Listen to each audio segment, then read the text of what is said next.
eu vejo que hoje até que você tem caminhos, né? Porque hoje existe já toda uma política voltada, existe a luta, né? Existe a luta da mulher, existe a luta da mulher pelos seus espaços.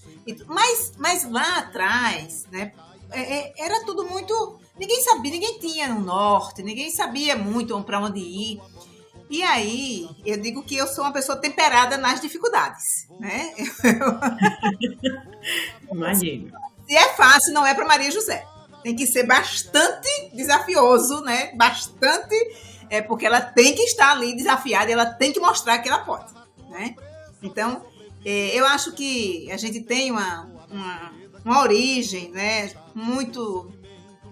De muitas, vamos dizer assim, de muitas supressões sociais, né? Uma família pobre, da área rural, um pai trabalhador rural, né? Uma mãe dona de casa, um pai que só fez até a 4ª série, sabia muito bem as 4 operações matemáticas, e uma pessoa super inteligente, mas não teve oportunidade de estudar. E minha mãe nem isso fez. Minha mãe não sabia ler nem escrever, era só para tomar de conta mesmo dos 10 filhos, né? Nós somos uma família de 10 filhos. No engenho, lá, trabalhando na cana-de-açúcar, né? E eu lembro de muitas coisas, assim, na minha infância, porque tudo era muito pouco, né? Para muita gente. Então, eu acho que essa minha origem, e ver também a luta do meu pai, da minha mãe, né? Que ficava ali com a gente, coitada, ia ter que pescar no rio para poder ter uma proteína animal, para poder a gente né? E, bom, tudo isso... Eu acho que isso foi para mim, isso foi assim, um alicerce que me fortaleceu muito, sabe? Aquilo ali para mim, em momento algum, era motivo de eu desistir. Muito pelo contrário. Eu dizia, eu não vou desistir, eu vou à luta, eu vou à frente, porque eu não tenho só essa possibilidade, não é possível que nós só tenhamos essas possibilidades que eu estou vendo aqui ao meu redor. E, graças a Deus, meu pai e minha mãe, eles, apesar de não ter muito estudo, a minha mãe sem nenhum estudo, meu pai um pouquinho, eles tinham uma visão de mundo muito diferenciada, sabe? Ele era assim, eles diziam assim, eu não quero, meus filhos têm que estudar. Eu não vejo outra maneira se não for dentro da educação. Esses meninos têm que estudar. E essas meninas, eles precisam estudar. E foi muito sacrifício para botar a gente para estudar. Porque lá na roça não tinha isso, não tinha escola, né? E aí foi quando, em 64, ele tinha um primo que morava na cidade de Morena, era um primo que, depois de muita luta, coitado, que também era da área rural e tudo, mas ele conseguiu, né, fazer um patrimônio, assim, de ter uma vida melhor, né? E ele tinha uma casa em Moreno, ele estava se mudando para outra casa, e ele tinha essa casa que ia ficar desocupada. E aí meu pai falando para ele o tempo inteiro que precisava trazer a gente para um lugar mais adiantado para a gente estudar, que ele precisava botar a gente para estudar. E aí o primo dele disse, olha, eu te empresto a casa. Vai lá, leva os meninos, eu te empresto a casa. Então a gente veio para Moreno, né, que foi a cidade de Moreno que a gente veio. Eu sou do Cabo de Santo Agostinho, na área rural do Cabo de Santo Agostinho, que é Mata Sul do estado de Pernambuco. E a gente ficou nessa casa emprestada. Você vê a situação, né? A casa era emprestada. Mas aí, nós fomos. Então, meu pai continuou na roça, né? Ia no sábado à noite, eles pegavam o cavalinho, coitado, ia até Moreno, né? Pra ver a gente ficar com a gente no domingo, mamãe tomando conta da gente e a gente tudo na escola, né? Nós fomos para a escola e graças a Deus, sempre na escola pública, a gente tem uma formação toda em escola pública, né? É nisso que eu acredito muito. Eu acho que a escola pública, a educação pública é para todas e para todos, né? Não é para uma fatia só da sociedade, é para todas e para todos. Pode ser para rico, para pobre, não tem isso. Tem que ser para... É a possibilidade, né? Para todas as pessoas estarem inseridas na educação. Então, eu sinto muito orgulho de ter minha vida toda pautada na educação pública. Então, calma. Vamos dar para aberto com esse texto seu, Maria, ela que foi ex-reitora e primeira mulher reitora da Universidade Federal Rural de Pernambuco, que vai falar sobre a sua trajetória no nosso episódio de hoje, que fala sobre mulheres no poder e na tomada de decisões. A história de Maria é carregada de luta, suor e conquistas. Eu fui aluna da Rural quando ela era reitora e me sinto extremamente lisonjeada. Eu sou Caroline Silva e dou por aberto o episódio mais que especial da Luz do Candeeiro. no dia de hoje. Solta a vinheta.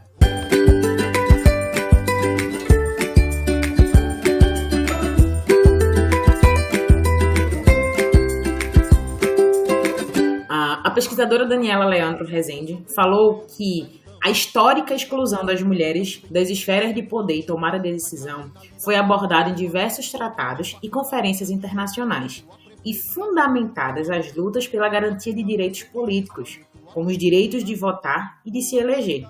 Contudo, a existência formal desses direitos não assegura às mulheres participação equitativa nos espaços de poder, que permanecem com escassa presença feminina na política formal, ainda que haja ampla participação na política institucional. E para isso, a professora Maria José Sena vai dar continuidade à sua história e falar mais ainda de como foi essa trajetória até a universidade pública. Por favor. Então, Carol, continuando a nossa conversa, né? Então nós fomos à escola, né? Todo mundo estudou na escola pública, como eu falei antes. E aí a minha vida continuou, a nossa vida continuou. Mas só que eu tive, né? Porque não precisa ter dificuldade, tem que ser uma dificuldade bem dificuldade, né? Tem que ser coisa bem, né? A gente tem que provar que a gente pode vencer. E aí, quando lá em 64, 65, acho que 65, eu tive uma paralisia dos membros inferiores. Nós tivemos paralisia infantil, né? Poliomielite. Foi. Então, nós já tínhamos sido vacinados, né? Todos os filhos, porque meu pai e minha mãe eles tinham uma preocupação muito grande. Todo mundo saía da roça, ia se vacinar, porque eles tinham esse cuidado. Mas eu, mesmo vacinada, contraí, né? Já estava com vírus quando eu vacinei. Então, foram anos assim, bastante difíceis, porque meus pais sem recurso, né? E era um período de um surto, né, de poliomielite no Brasil. A gente tinha uma epidemia, na realidade, instalada nesse período de 64, 65.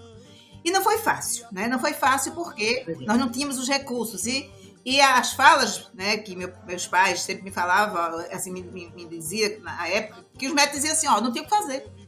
Ela vai continuar, né, paralítica e como ela tem centenas de crianças, né, que não vai poder, a gente não pode fazer muita coisa. Mas só que meus pais, eles eram diferentes, né? Meus pais eram de muita luta, eles não eram de se deixar vencer, né, pelos obstáculos. E eles foram à luta. E esse mesmo primo que tinha emprestado a casa pra gente, ele disponibilizou o pediatra dos filhos dele para poder cuidar de mim. Então, são esses anjos que aparecem na vida da gente, né? Sim. E depois de muitos anos, porque foram 6 anos, né, a gente nessa luta, e eu comecei a retomar os meus passos, né? E hoje eu não tenho nenhuma sequela, eu tenho, assim, é impressionante como... Eu acredito em milagres, claro, acredito na ciência, logicamente, mas a ciência... Ela existe, mas tem que existir o outro lado, que é para acreditar na ciência. Meus pais acreditavam na ciência. E eles faziam tudo que o médico mandava. Então, eram muitos procedimentos feitos em casa, porque a gente não tinha como ir para a fisioterapia. Mas meus pais, minha mãe, inclusive, ela se dedicou totalmente a fazer as massagens, os movimentos que os médicos mandavam, enfim. Então, aí eu fui, Carolina. Aí é que tá. Eu fui para a escola muito tarde. Porque houve esse episódio, então eu tive um break, né, de escola. E aí eu comecei a perceber que eu tinha uma pressa muito grande. Eu tinha uma pressa muito grande de aprender, eu tinha uma pressa muito grande porque eu achava que eu tinha perdido tempo. Então, essa minha pressa, essa minha garra, né, foi assim, me permitindo vencer tudo que vinha à minha frente. Eu conseguia ser aquela aluna que era à frente da turma, eu conseguia... E assim a minha vida foi levando, sabe? Em casa ninguém nunca me ensinou a fazer dever, eu sozinha eu fazia minhas tarefas, né? E eu fui começando a ter aquela sede pela educação. Eu queria me formar, né? Eu queria ser professora, né? Mas eu também queria ser médica veterinária. Isso era uma agonia na minha cabeça e fui embora, né? E quando terminei o ginásio lá em Moreno, eu fiz uma seleção aqui para o Instituto de Educação de Pernambuco, o IEP, aí passei nessa seleção, aí vim para cá estudar, né? Saía num trem de 5h30 da manhã de Moreno para cá, andava lá da estação ferroviária aqui no metrô, terminal do metrô, até Boa Vista, né? Lá perto da Assembleia Legislativa, porque é lá que fica. Para quem não sabe, é chão. Não, minha amiga. Isso eu fazia indo e voltando, viu? Enfim, então tudo isso. E eu fui me fortalecendo nessas dificuldades. E também, Carol, eu não permitia que nada viesse atrapalhar esse meu projeto de vida, né? Eu queria me formar, eu queria dar uma condição melhor de vida aos meus pais. É lógico, nessas alturas, todo mundo lá em casa também estudando e tudo. Todo mundo já foi, né, procurando fazer algo para minimizar todo aquele recorte social que a gente tinha. Mas eu enquanto os meus irmãos, eles iam, assim, eles estudavam, mas eles também trabalhavam, eu dizia assim, eu quero só estudar. E era muito pior para mim só estudar. Aí o que eu fazia? Eu dava aula de reforço em casa, né, no período que eu ficava em casa, eu dava aula de reforço às crianças lá da rua, né, e eu já recebia dinheiro por isso, eu já dava aula de reforço e já ia começando a defender me virando, né? Me virando. E aí já tinha o dinheiro da passagem, já tinha o dinheiro do lanche, enfim. E aí foi minha vida toda, né? E fui pro vestibular, né? Que também não era uma coisa fácil. O meu primeiro vestibular, eu não passei, eu não obtive a média para passar.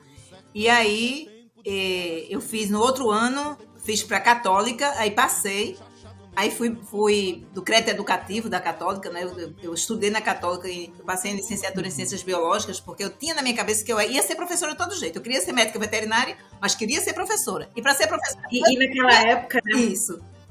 A gente não tinha quem dissesse pra gente, olha, dá pra você ser médica veterinária e professora, isso, né? Mas eu dizia assim, eu tenho que ser professora, mas eu quero ser médica veterinária.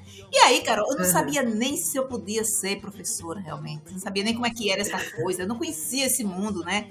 De universidade e tudo. Eu sei que eu consegui ser aprovada no crédito educativo, né? E fui estudar na Católica, na Universidade Católica de Pernambuco. E no próximo vestibular eu fiz para veterinária e passei. Aí fiquei fiquei fazendo as duas faculdades. Eu fazia veterinária na Rural e fazia licenciatura em Ciências Biológicas na Católica. Porque você é professora. Mas eu queria ser professora, não tinha jeito. Eu quero ser veterinária, mas eu quero ser professora. E aí era bem interessante, porque eu de pequena, mamãe dizia, né, que eu dizia assim, eu quero ser professora de gente grande. Eu não quero ser professora de pequenininho. Mas eu não tinha nem ideia do que eu estava falando, porque eu não sabia nem que existia professora de gente grande. Enfim, essas coisas de criança, né? E eu sei que eu fechei os 2 cursos, né? A gente conseguiu se formar nos 2 cursos, mas consegui também fazer outro curso na Rural, paralelo também, fazia 3 cursos no mesmo. É uma potência, gente, essa mulher. Eu fazia 3 cursos, Carol, na mesma época. Tinha semana que eu fazia 12 verificações de aprendizagem, pra você ter ideia.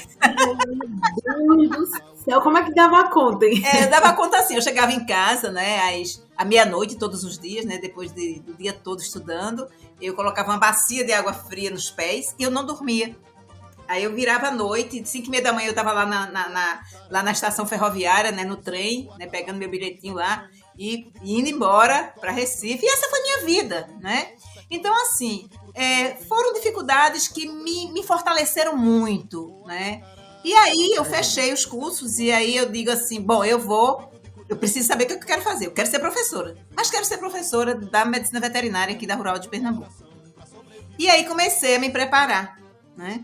Eu sabia já qual era a área que eu queria da veterinária, comecei a fazer muito estágio nessa área, né, que é a área de qualidade de alimentos, né, que é uma fatia do mercado que é só para o médico veterinário, a gente que faz a inspeção, né, de produtos de origem animal. Então eu comecei a fazer muitos estágios, né, com essa área de bromatologia, de análise fisicoquímica, então aqui no LACEN. Então foi assim, aí me preparei, mas fui fazer veja que loucura. Quando eu terminei o curso em 89, mas em 90 eu participei de uma seleção em Minas Gerais, na Escola de Veterinária de Minas Gerais, lá em Belo Horizonte. Porque tinha lá uma especialização exatamente em leite e derivados, qualidade de leite e derivados, que era o que eu queria seguir como um campo. E aí eu me inscrevi, era uma carta que a gente tinha que mandar, eu me inscrevi, mandei lá os estágios que eu fiz, né, dentro da área, selecionada entre não sei quantos, tinha 5 vagas, eu fiquei numa dessas 5 vagas. E aí, amiga, foi que a coisa... Nunca tinha saído de Recife. sabia nem como é que era, mas eu disse, não, mas eu aprendo. Então, Eu vou. Tinha uma bolsa, né, que era pelo CNPq, essa bolsa, né, de especialização. Aí eu peguei, consegui juntar o dinheiro da passagem, só de ida, lá para Belo Horizonte. Meu Deus! Foi com a cara e coragem. Peguei o ônibus, eu tinha feito uns contatos com o coordenador desse programa, e eu disse, olha, eu vou só com o dinheiro da passagem. E eu quero um lugar para ficar aí. E eu só vou poder pagar quando a bolsa sair. E aí o Mineirinho, que é aquele estádio de futebol, né? Tem o Mineirão e o Mineirinho lá em Belo Horizonte. Sim, sim. Eles têm uns boxes que eles alugam, certo? E é uns boxes mesmo, é uma coisinha desse tamanho, não tem nada. Só tem o lugarzinho da tem coisa bem pequenininha, só para dormir. E aí ele disse, olha, Maria José, é o que eu tenho aqui. A gente vai começar, você vai ficar aí, depois a gente vê como é que fica. E aí eu fui, ele me buscou, né, na rodoviária, e me botou lá, e eu olhava assim, só via concreto na minha frente, né? Porque era no estádio de futebol. Não é mais do que Deus ninguém, a gente vai também vencer essa aqui. E aí começou o curso e eu fiz amizade com uma menina, só tinha eu e mais uma menina, os outros 3 eram homens. E a gente ficou muito amiga, eu e Simone, né? Ela tinha sido aluna também lá da Belo Horizonte, lá da escola veterinária. Né? E a gente ficou muito amiga. E ela me convidou a morar na casa dela durante o tempo do curso. Aí foi melhor, porque aí eu já tinha uma cama direitinho, já tinha um quarto, né? Já tinha um conforto maior. Já tinha um conforto, né? E aí consegui vencer os 9 meses de especialização e vim embora. E lá ainda em Belo Horizonte, eu recebi uma carta da minha professora dessa disciplina dizendo que ela ia sair para o mestrado se eu não queria ficar no lugar dela como professora substituta. E é lógico que eu disse quero, né? Porque ali chegou a minha vez, né? Claro. Bate e volta Recife. Eu já tinha terminado o curso, realmente, e ainda fui por Juiz de Fora, fiquei lá 1 mês no estágio, que é no estágio no Instituto Laticínio Cândido Toste, que é o melhor do país, e a gente fez esse estágio lá em laticínio, peguei o ônibus para Recife. E cheguei aqui no outro dia eu já estava em sala de aula. Pronto, essa foi a minha primeira experiência, estava eu lá, né? Como professora de gente grande. 10º período de medicina veterinária. É o último período, viu, minha filha? Não era o primeiro, não, era o último. É sobre ser isso, é chegar e matar a cobra, mostrar o pau. E aí nunca tive medo, assim. Medo é uma palavra que não existe no meu dicionário. Né? Eu sempre tive muita precaução, mas medo não. E eu sempre enfrentei as dificuldades na certeza que eu venceria essas dificuldades. E é isso que a mulher tem que fazer. A mulher, ela não pode, sabe, Carol? Ela não pode se intimidar. Ela não pode baixar a cabeça, ela não pode se intimidar, sabe? Porque quando ela se intimida, ela mostra a sua fraqueza. E ela não é fraca, ela é muito forte. Nós somos muito fortes. Nós podemos tudo, gente. Nós podemos estar onde nós quisermos estar. E nós vamos dar conta sempre, vamos fazer sempre o melhor. Porque essa é uma característica da mulher. Fazer sempre o melhor. Com certeza. É isso. Aproveitando a sua fala, toma água. Gente, a história dessa mulher é grandiosa demais. Eu vou puxar aqui uns dados que a gente pegou, depois a gente vai deixar todas as referências, tá? Aqui embaixo na descrição. E a gente viu, assim, que existem menos mulheres no mercado de trabalho. A sua divisão por sexo corrobora estudos que indicam segmentação por gênero. O serviço doméstico remunerado segue com a ocupação eminentemente feminina, 92,3%, e a construção civil como reduto masculino, 96%. Foram Melo e Tomé, são 2 pesquisadores que eu tirei esses dados de 2018. É pertinho, hein? Exato. Homens, em geral, direcionam-se para cursos de engenharia e computação, mas bem remunerados no mercado de trabalho, enquanto mulheres para a área de humanas, tá?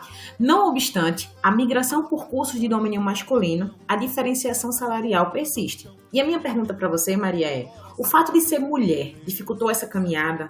Você já se sentiu preterida em alguma atividade por ser mulher? Eu digo a você, como eu falei antes, a mulher não pode baixar a cabeça. Eu nunca me senti preterida, porque eu sempre me posicionei. Eu nunca dei esse direito a ninguém. Eu sempre me posicionei, sabe, Carol? Eu não deixei... Quanto pessoa, né? Quanto pessoa, eu sempre me posicionei. E eu nunca dei essa abertura para as pessoas, né? Uhum. Me preterirem a algo que eu queria fazer. Nunca. Eu nunca dei. Então, assim, talvez esse meu jeito que você me conhece, você foi nossa aluna e você sabe que eu sou imperativa, né? Eu sou afirmativa, eu sou aquela pessoa que tento ser o máximo assertiva, trabalho muito para poder fazer tudo muito bem feito, que é para poder a gente dizer assim, olha, a mulher pode, viu? A mulher sabe fazer. Né? A mulher está aqui porque ela pode fazer, ela sabe. Quando eu me candidatei lá em 2012, você sabe que a nossa universidade, eu entrei na universidade como reitora quando ela completava 100 anos. Verdade, foi um marco histórico para a gente em todos os sentidos. Exatamente. Então, assim, nenhuma mulher tinha antes, no estado de Pernambuco, exercido esse cargo e tampouco na rural de Pernambuco, né? Lógico que se não tinha no estado, não tinha na rural.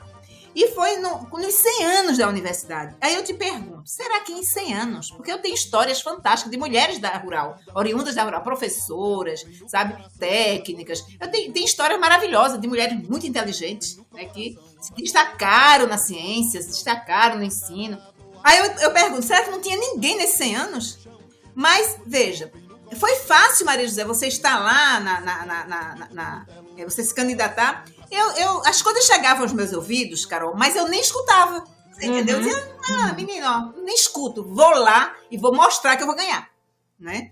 Então, assim, a gente tinha os burburinhos entre os homens que chegavam aos meus ouvidos, diziam assim, você vai votar nela? Mas você vai ser mandado por uma mulher, quer dizer, uma pessoa já mostra... E eu acredito que foi extremamente acirrada aquela eleição. Muito acirrada. Foram 3 chapas masculinas e eu, né? Feito a bobinha lá, né? Fazendo Mas foi aquela... Era assim, era a pessoa que... As pessoas olhavam assim, os homens mais, né? Porque os homens...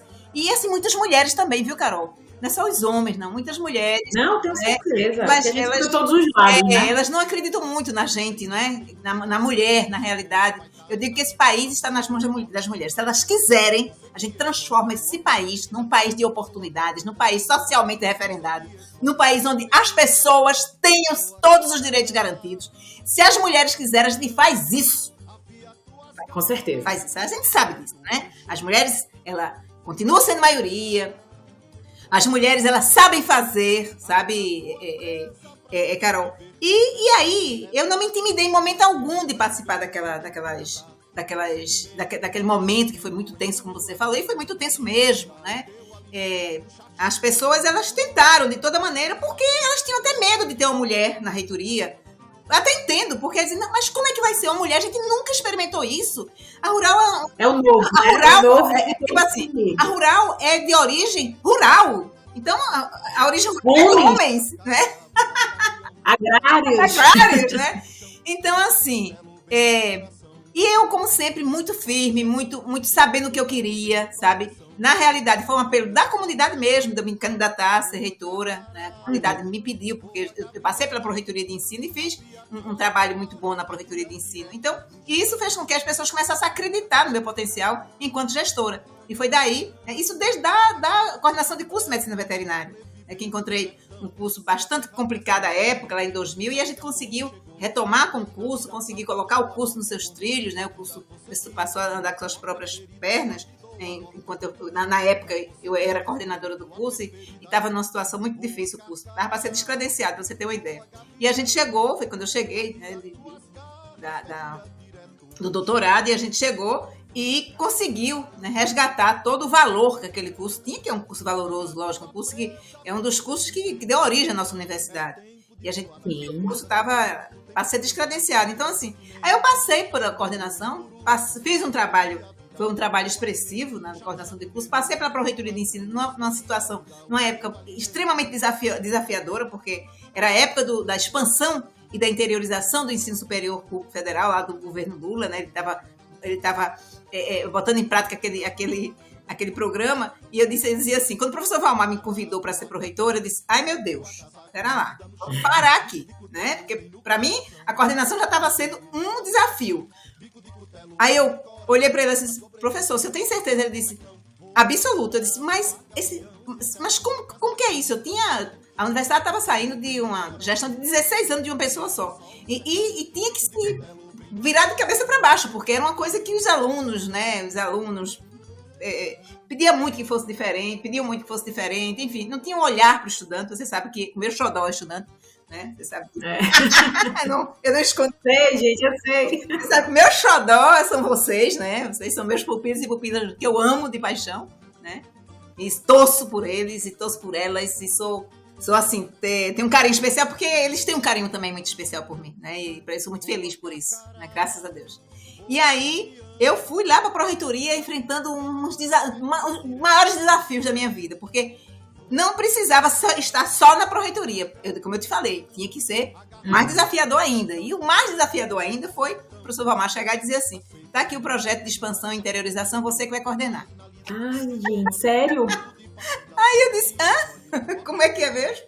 Ninguém sabia fazer isso no Brasil, ninguém sabia nada porque era novo, né? Tava lá sendo implantado naquele momento. E aí, realmente, esse foi um dos meus maiores desafios, porque... Como foi? Fala um pouquinho pra gente, como foi isso? Como foi lidar com essa realidade nova? Você, mulher, à frente de um cargo de responsabilidade total, lidando com uma universidade imensa, né, que... e ter que expandir. Precisando expandir. Tinha que expandir mesmo. Por quê? Porque tinham pessoas lá no final do estado, lá no sertão do Pajeú, que precisava da gente lá. E a gente estava tendo aquela oportunidade. Tinha gente lá no Agreste que também estava precisando da gente lá. Então, aquilo para mim... Olha, Carol, eu vou te dizer uma coisa. Eu lembro que ele disse assim, não tem retorno, você vai fazer isso, porque eu vou botar nas suas mãos. E eu passei a noite inteira, eu não dormi nessa noite, né? Pensando assim, eu dizia, meu Deus, o senhor precisa me ajudar, porque é a minha oportunidade de ver pessoas como eu, que não teve não tinha nenhuma possibilidade, estarem, né, tendo a oportunidade de uma vida melhor.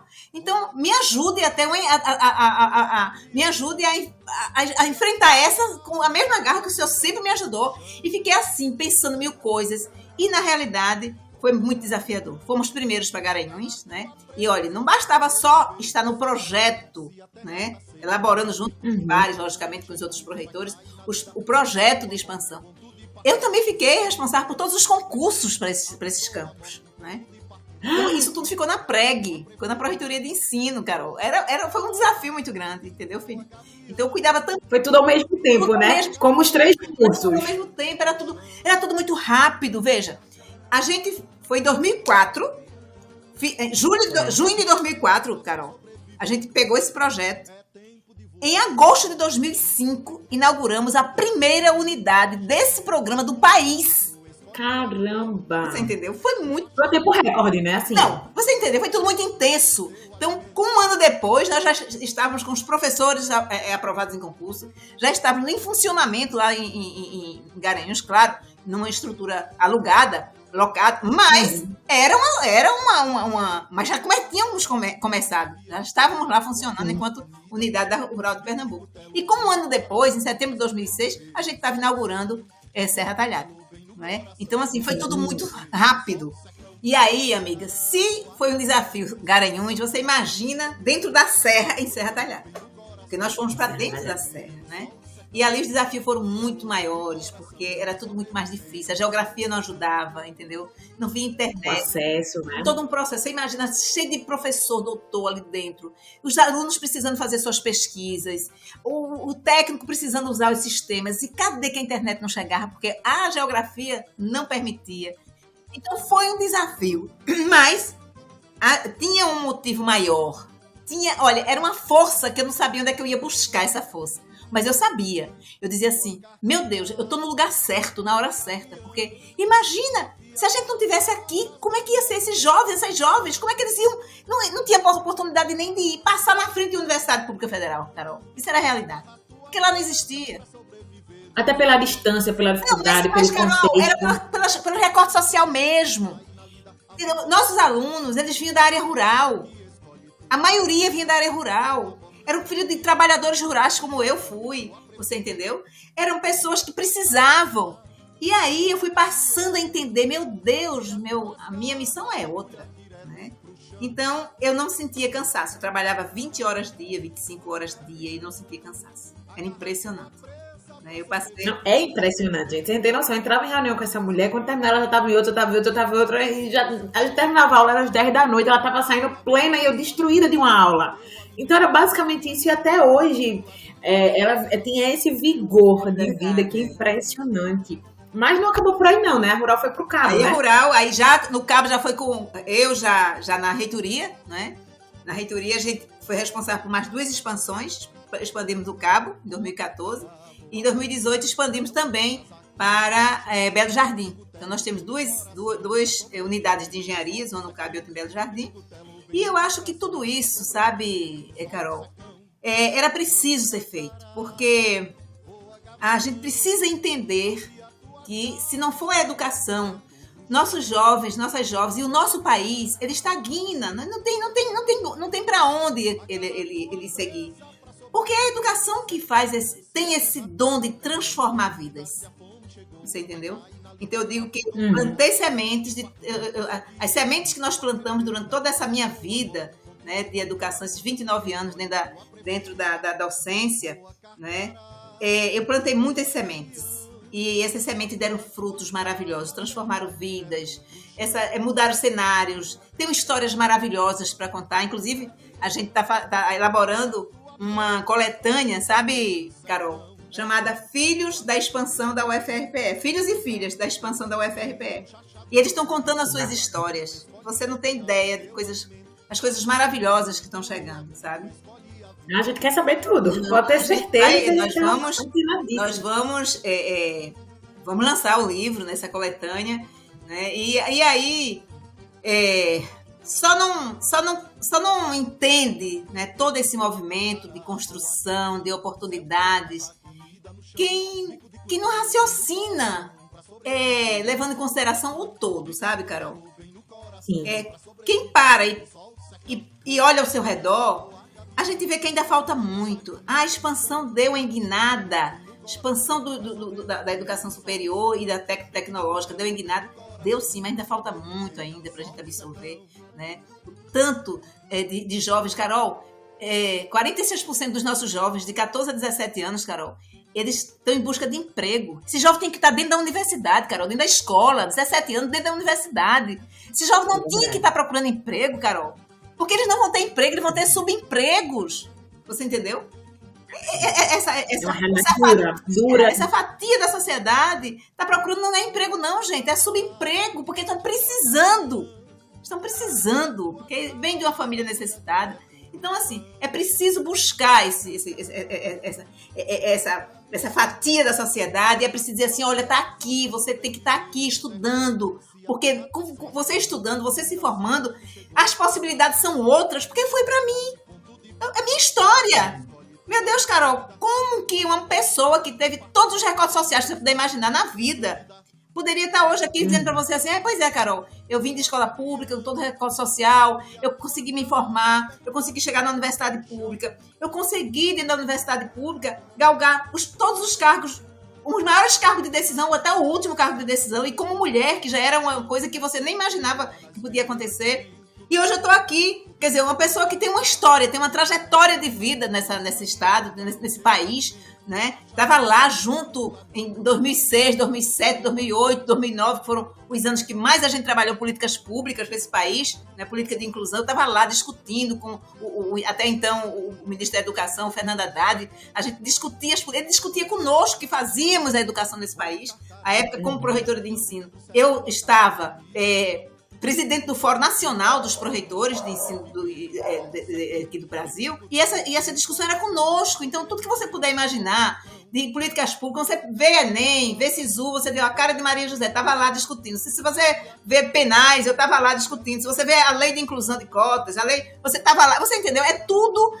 A gente estava naquela ebulição de coisa boa para o nosso país. Aproveitando a sua fala, quando você fala que a fatia grande vai para esse subemprego, é aí quando a gente alimenta aqueles dados estatísticos que a gente viu anteriormente, que as mulheres vão para as casas, né, de família, trabalhar para ter um sustento. Exatamente. E a gente sabe das dificuldades, das limitações, porque muitas vezes as mulheres são subestimadas, subutilizadas, né? E a gente vê que, como o seu exemplo, nós temos vários exemplos, e não são fáceis, não são exemplos fáceis. Sabemos de pessoas nesse Brasil afora que já dormiram em rua, inclusive, para conseguir o que tem hoje. Então, assim, o poder da mulher e fazer acontecer, como você disse, Maria, olha, eu nem escutava o que era falado para mim na época da eleição, que, para quem não sabe, Pernambuco é uma parte do Nordeste que tinha essa intensidade masculina. A Universidade Federal Rural, ela foi criada por homens, ela foi julgada muito tempo por homens, ela foi administrada por homens em sua totalidade por muito tempo, depois que começou a trocar alguns cargos, né? Mas ainda assim não eram muitos cargos que tinham muitas mulheres representando.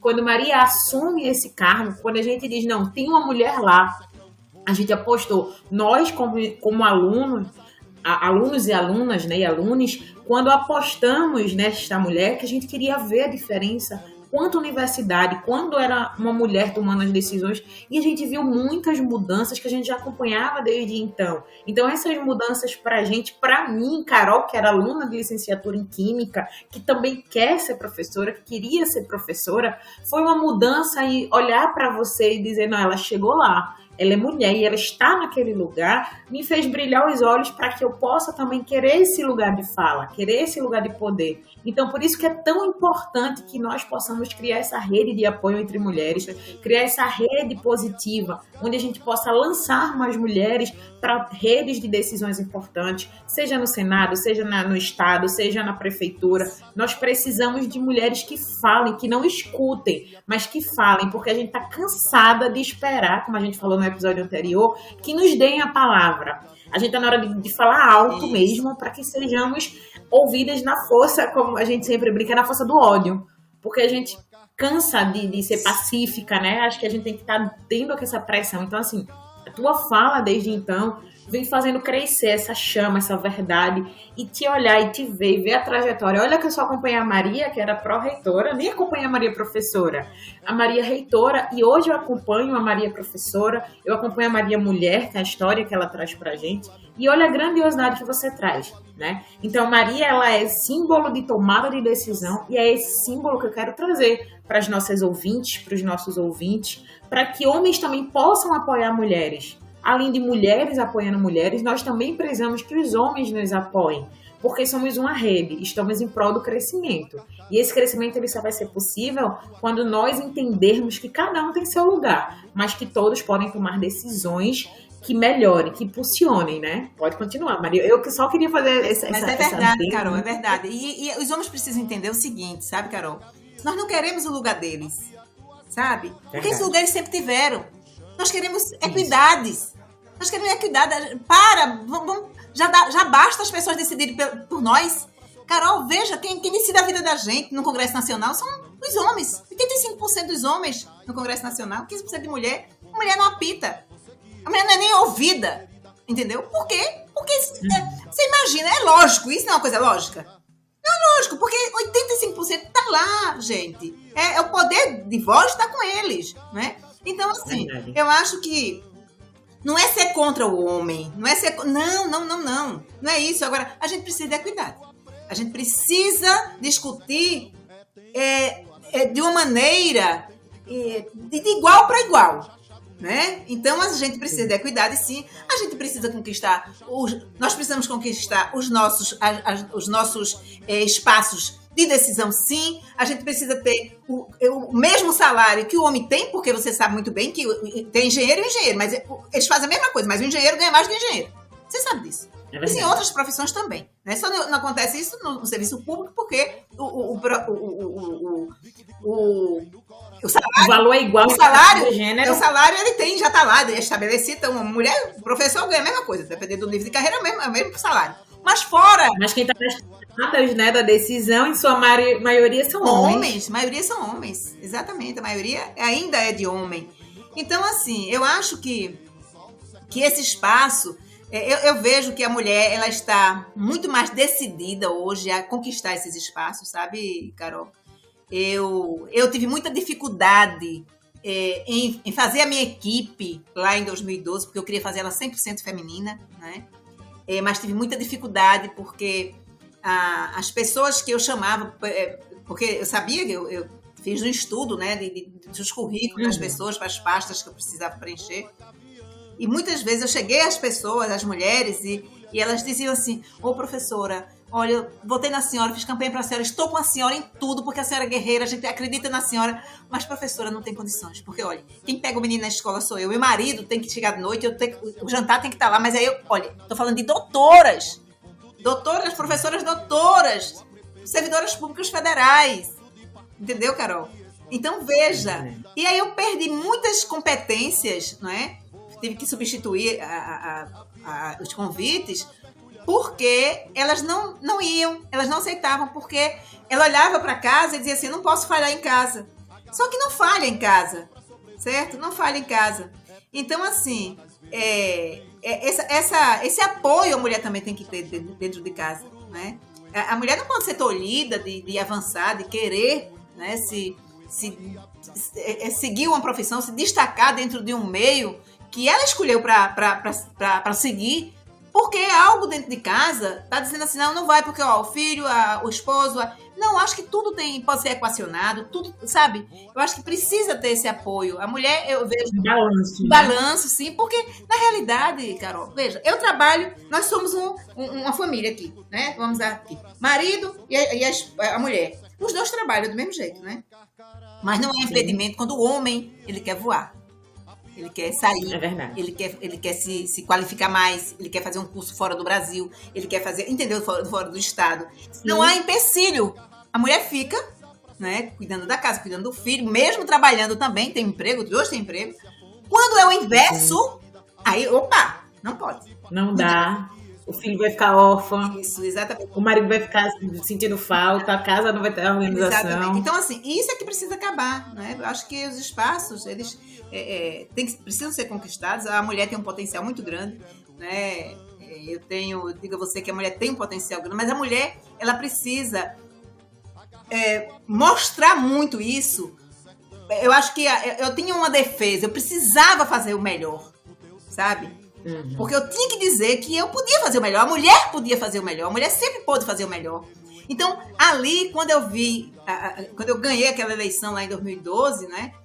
E eu disse assim, meu Deus, eu tenho que ser espelho e ser exemplo para essas meninas. Então, eu não posso ser um projeto fracassado, eu tenho que ser um projeto de sucesso. Porque eu sabia, Carol, eu recebia vocês, alunas, e assim, os olhinhos brilhavam, sabe? E eu recebia mesmo, você sabe que a reitoria era de portas abertas, eu recebia todos os estudantes e as estudantes. Então, eu passei realmente, eu vi o quanto que eu estava sendo importante naquele momento para aquelas meninas e também para os meninos. Era impressionante, né? Então, assim, eu acho que a gente tem um papel muito importante na vida de um país, na vida de uma nação, né? A mulher, ela consegue sim, ela consegue ser forte, ela consegue produzir e ela não perde, né, o seu carisma, ela não perde o seu amor, ela consegue tudo isso e aí diz, mas tem que ser firme. Sim, mas é o ônus dos poderes de decisão que você tem. É claro, né? A mulher, ela não quando ela chega no cargo de decisão, ela precisa exatamente saber como é que ela vai chegar a decidir, porque a gente não agrada a todo mundo. Mas a gente precisa ter o poder, porque o líder é isso, ser líder não é para todo mundo. Não, eu quero ser líder. Não, ser líder é você conseguir, né, falar para os seus pares o porquê que você não vai atender aquela solicitação. Por quê? Você tem que argumentar. E os porquês na gestão pública, Carol, elas são legais.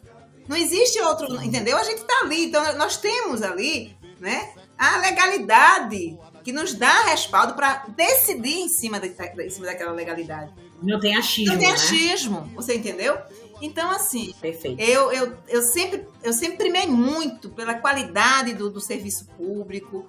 Eu sempre tive muito respeito ao erário público. Eu sempre, graças a Deus, eu peguei uma linha de atuação onde eu disse assim, olha, eu tenho que entender que o recurso que eu recebo na universidade vem de 83% da população pobre desse país. Eu não posso brincar. Que está na periferia, que está nas favelas, que está sofrendo. Eu não posso brincar de fazer gestão pública.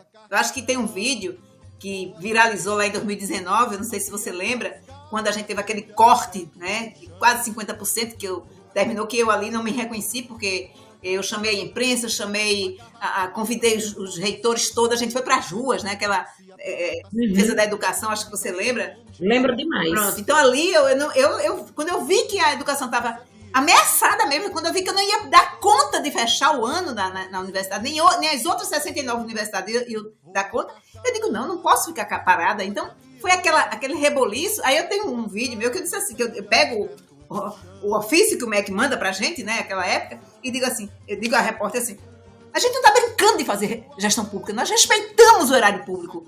Então, se for assim, nós vamos parar sim, porque não tem como.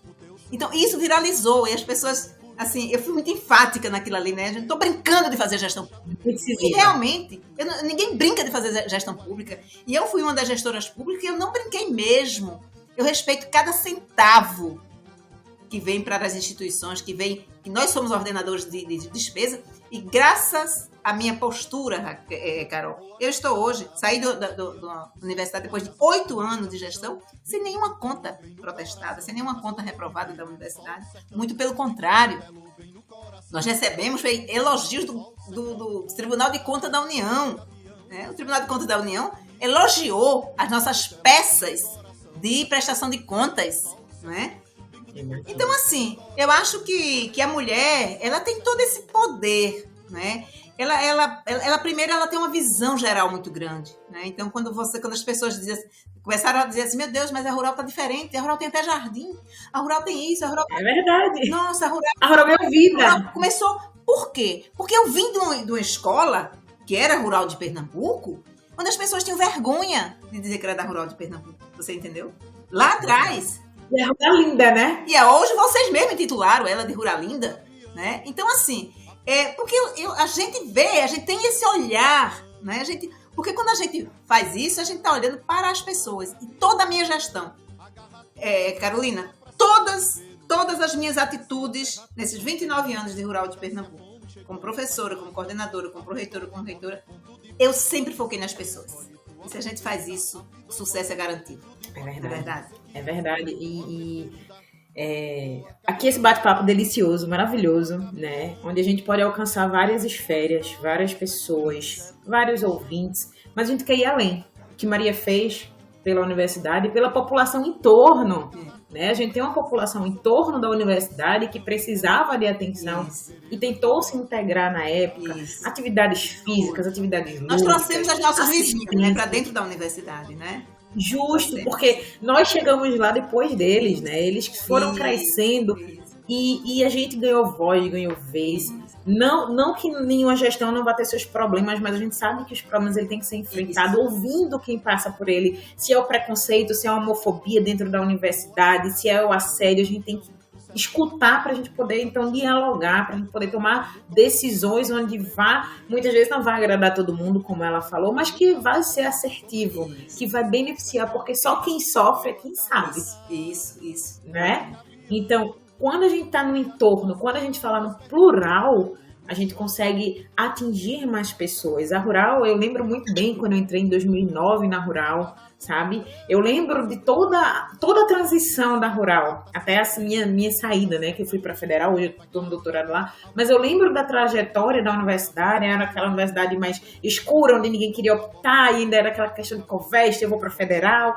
E quando eu passei pela transição, que eu vi os benefícios, a gente chegou ao curso de licenciatura em Educação Física, montou-se academia, cresceu prédio, fez novas instalações, foi a base disso. Nenhum problema, não. Foi com problema, foi com discussão, foi com muita reunião na sala da reitora, né? Foi com muita coisa. E é assim que a gente tem que construir a nossa educação, o nosso país, né? Então, assim, para você quanto mulher, para você quanto vinda do interior, né, do nosso estado, da roça, da dificuldade, sem dinheiro, hoje a gente retrata das mulheres pretas, periféricas, das mulheres que têm seus filhos solo, das mulheres que precisam estar dentro do espaço de voz, de vez, e que muitas vezes são negligenciados pelas nossas políticas públicas. E hoje a gente ouvir Maria falar, eu ouvir as possibilidades que nós temos. Então, quando ela diz, eu não tenho medo, né, eu tenho precaução, não tenho medo, eu vou levar isso para minha vida, tá?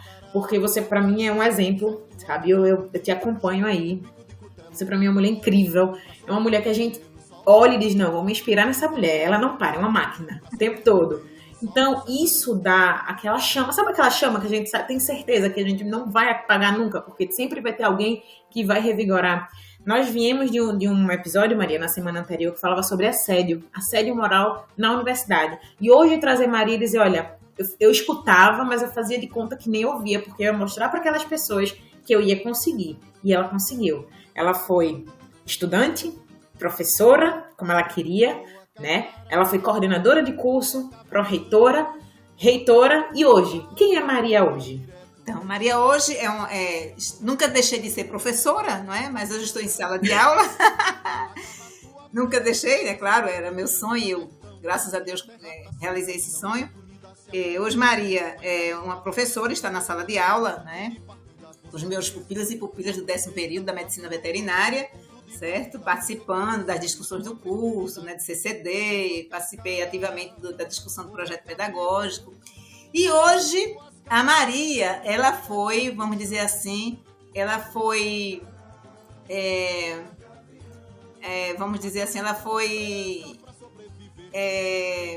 tocada, né, por toda essa desconstrução que a gente vem acompanhando da educação e da ciência no Brasil. Foi tocada por um espírito diferente, né?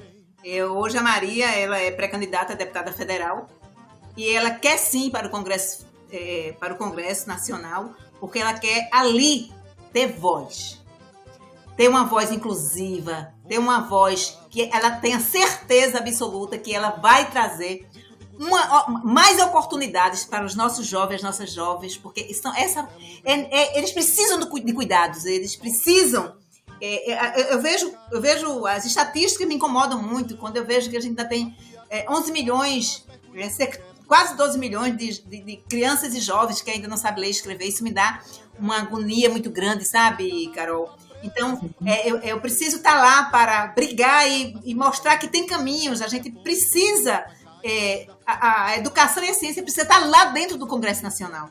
E aí nós, um grupo de ex-reitores, né, e reitoras, nós nos juntamos, fundamos um movimento nacional, né, que é a eleição 2022 em defesa da educação, ciência, tecnologia e inovação. A gente está concorrendo a uma vaga, né, em vários estados, somos 7 ex-reitores, mas aí os professores já estão no nosso grupo, diretores de campus, assim, já está muito grande, o movimento cresceu muito, porque a gente precisa ter essas pessoas lá dentro. Precisa, porque nós não temos uma bancada forte em defesa da educação e da ciência, né? Então, quando a gente se depara, por exemplo, com uma PEC, né? Aliás, com um PL, que vem dizer assim, a gente tá voltando aqui para instituir o pagamento de mensalidades nas universidades públicas.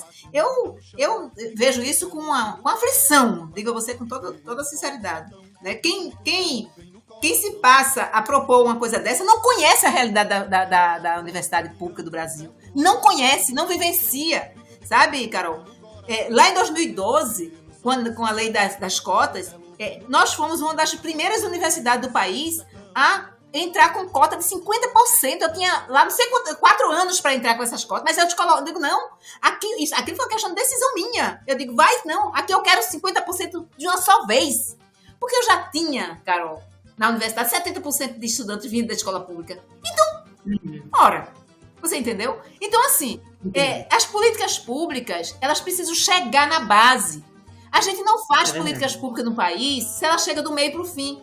Então, quando eu vejo hoje, depois da pandemia, a gente não saber onde está 650 mil crianças desse país, porque não voltaram mais para as salas de aula, é porque não existe uma política pública efetiva. Porque se existisse, sabia onde é que estavam aquelas crianças. Porque a política pública ela tem que ser por evidência. A gente tem que saber a base que a gente vai atingir. Porque se a gente soubesse, a gente sabia que aquela criança, a mãe morreu de Covid, ou a avó que estava criando, morreu de Covid, essa criança já está pro outro lado, essa criança está na rua, essa criança não tá, entendeu? A gente sabia onde é que estavam essas crianças. Mas a gente não faz.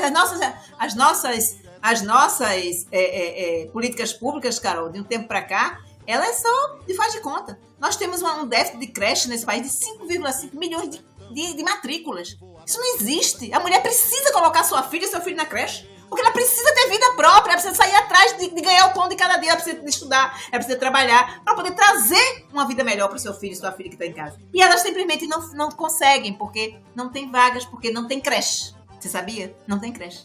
Nem tem políticas para que essas creches se multipliquem, aumente, porque não tem visão para essa mulher, porque a mulher tem que estar em casa cuidando das crianças. Exatamente. Então, assim, é preciso que essa voz esteja lá dentro, porque é ali que a gente vai construir, é o caminho que a gente tem para construir políticas públicas efetivas, realmente. Entendeu? E acompanhar essas políticas públicas. E começar a dizer à sociedade brasileira que quem tem que fiscalizar as políticas públicas desse país somos nós. Está lá o artigo 1º, parágrafo único da Constituição brasileira. Somos nós somos controladores sociais. É preciso que a gente assuma isso. E nós não assumimos. Sabe, Carolina? Nós não assumimos. Então, quando eu vejo hoje aqui o desastre que está acontecendo no nosso estado, as mortes que nós estamos vivenciando agora, nessa semana, por que foi isso? Porque não existiu controle social. Não existiu. Ninguém foi cobrar nada de ninguém. Então, é muito fácil você ser político nesse país. Ninguém te cobra nada. Você entendeu? Então é isso, né? É nosso direito. É um direito constitucional. Constitucional. Com certeza. Mas aí é isso que a gente precisa, levar esse conhecimento a quem não tem. Exatamente. E assim, sabe, Carol, eu estou há muito tempo, eu estou levando muito isso às comunidades, sabe? Essa minha fala, né, de dizer, olha, é você que tem que fazer, somos nós, você, a gente que tem que fiscalizar, a gente que tem que ir atrás, a gente tem que saber se realmente o orçamento do Estado está sendo bem empregado, porque o gestor que não tem uma visão social, ele não pode ser gestor público, né? Porque fazer gestão pública é você ter visão social, minha amiga. E visão social... É não brincar com o dinheiro, né, como você disse lá atrás. Né? Então, assim, hoje essa Maria José que não se aquieta, né, como você pode ter percebido, né, vai hoje para um lado assim que é não totalmente desconhecido, mas de vivência no dia a dia é desconhecido, né? Porque a nossa política toda era uma política acadêmica, era uma política que muito daquilo que eu empreguei, que eu instituí dentro da universidade pode claramente ser levado para um âmbito muito maior, né, a nível de Brasil. E é isso que eu quero, sabe? Eu quero os nossos jovens na escola, eu quero a mãe com uma creche para colocar seu filho, sabe? Eu quero emprego para esses jovens quando eles se formarem, eu quero um país de oportunidade para as mulheres. As mulheres precisam ter políticas públicas extremamente direcionadas para elas. Porque as pessoas dizem, por que o homem não? Porque o homem sempre teve. Sempre teve, e hoje ele sente que tá perdendo e ninguém tá perdendo nada. Ninguém tá perdendo nada, né? Então, assim, eu acho que é preciso ter essa voz, principalmente uma voz feminina, que é uma voz que é, como você diz, ela é castrada, a gente não tem voz nesses espaços, né?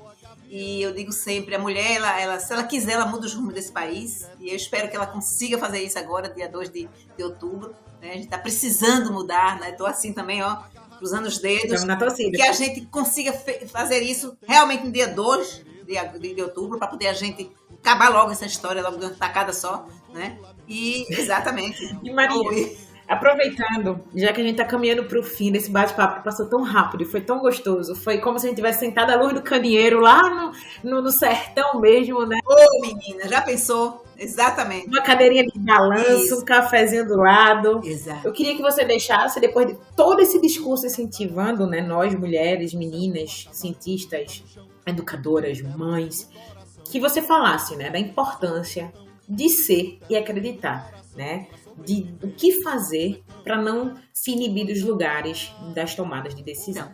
Eu já até falei lá atrás, a mulher, ela não pode se sentir pequena, ela não pode se sentir menor. Ela precisa entender o seu papel. Então, ela não pode se intimidar. Se hoje eu cheguei até aqui, Carol, foi porque eu nunca me intimidei. Absolutamente. Eu nunca baixei minha cabeça. Entendeu? Mesmo quando eu estava... eu tenho uma coleção de fotos onde eu sou sozinha numa mesa com trocentos homens de um lado e de outro, eu estou lá sozinha. Eu tenho coleção. Eu fiz questão de fragmentar essa, guardar, porque é uma coisa incrível. Eu tô falando de ontem. 2012 foi ontem, né? 2004 foi ontem, entendeu? Mas a gente vê que... E aí, as mulheres se intimidam porque elas acham que não tem capacidade, ela acha que não pode. Não, a mulher pode sim. A mulher tem que ir atrás, tem que correr, não pode se intimidar, porque ela é uma pessoa. Nós, mulheres, temos um poder, né, de raciocínio lógico. A nossa visão ela é ampla, ela não é pontual, né? Nós enxergamos ao redor de onde a gente está, então a gente vê muitas coisas ao mesmo tempo, a gente tem um poder de persuasão muito grande, a gente tem um poder de resolução muito grande. Então, o mundo é da gente, está lá. Os espaços também são nossos. Então, a gente divide os espaços com os homens, divide, não tem problema, mas a gente tem que lutar por equidade em todos os espaços. Em todos os espaços, entendeu? Em todos os espaços de decisão, em todos os espaços de poder. A mulher, ela não pode. Olha, e quando eu vejo a mulher dizendo assim, talvez, tu acha que eu consigo? Eu dou já um puxão de orelha, né? Dou um puxão de orelha já não é mais, olha, já vamos começar a brigar, né? Porque ela não pode ter esse tipo de dúvida. Porque ela não pode retroceder, ela não pode se achar menor, porque ela não é menor, ela é grandiosa em todos os sentidos. Então, a mensagem que eu deixo aqui para as mulheres que estão nos ouvindo é que você pode, vá em frente, não se submeta a um olhar atravessado, não se submeta a uma crítica destrutiva, porque não é isso que você merece. Nem escute, revide no momento certo, mas quando você caminha com um propósito, quando você caminha sabendo onde você quer chegar, não existe nenhum obstáculo que você não consiga vencer. Porque foi assim comigo. Claro que não foi fácil, mas eu venci todos os obstáculos, porque eu nunca me senti menor do que os obstáculos que tinha à minha frente. Eu sempre me senti maior do que esses obstáculos. Por isso que eu estou aqui hoje conversando com Carol, essa linda, maravilhosa, minha ex-pupila, minha ex não, né? Porque meus pupilos vão ser pupilos e pupilas. Essa pupila linda, que eu estou aqui hoje, com esse sorriso lindo, meu Deus, vontade de dar um abraço, dar um cheiro, né? Porque é assim que eu trato meus pupilos e minhas pupilas, com muito carinho. E eles são, assim, meu oxigênio, eu digo sempre. E elas são meu oxigênio. E é isso. E é hoje, e assim que a gente vai terminando mais um episódio mais que especial da Luz do Candeeiro. E queremos dizer para você, queridos ouvintes, divulga, compartilha, faz com que a voz dessa mulher chegue em outros locais, outros países, outros estados, outras meninas que estão desestimuladas, outras mulheres que acham que não conseguem, porque como ela falou, nós podemos tudo e nós vamos chegar lá. Muito obrigada, Maria, muito, muito, muito obrigada, muito sucesso na tua carreira, na tua jornada, que agora que se inicia, né, um ciclo já se encerrou para que outro novo comece, e a gente vai deixar as redes sociais dela aqui, tá? Tanto no nosso episódio, no nosso Instagram. E é isso, gente. Muito obrigada. Maria, um beijo no coração e até a próxima. Até a próxima. Parabéns aí pelo programa. Tchau, tchau. Tchau, tchau.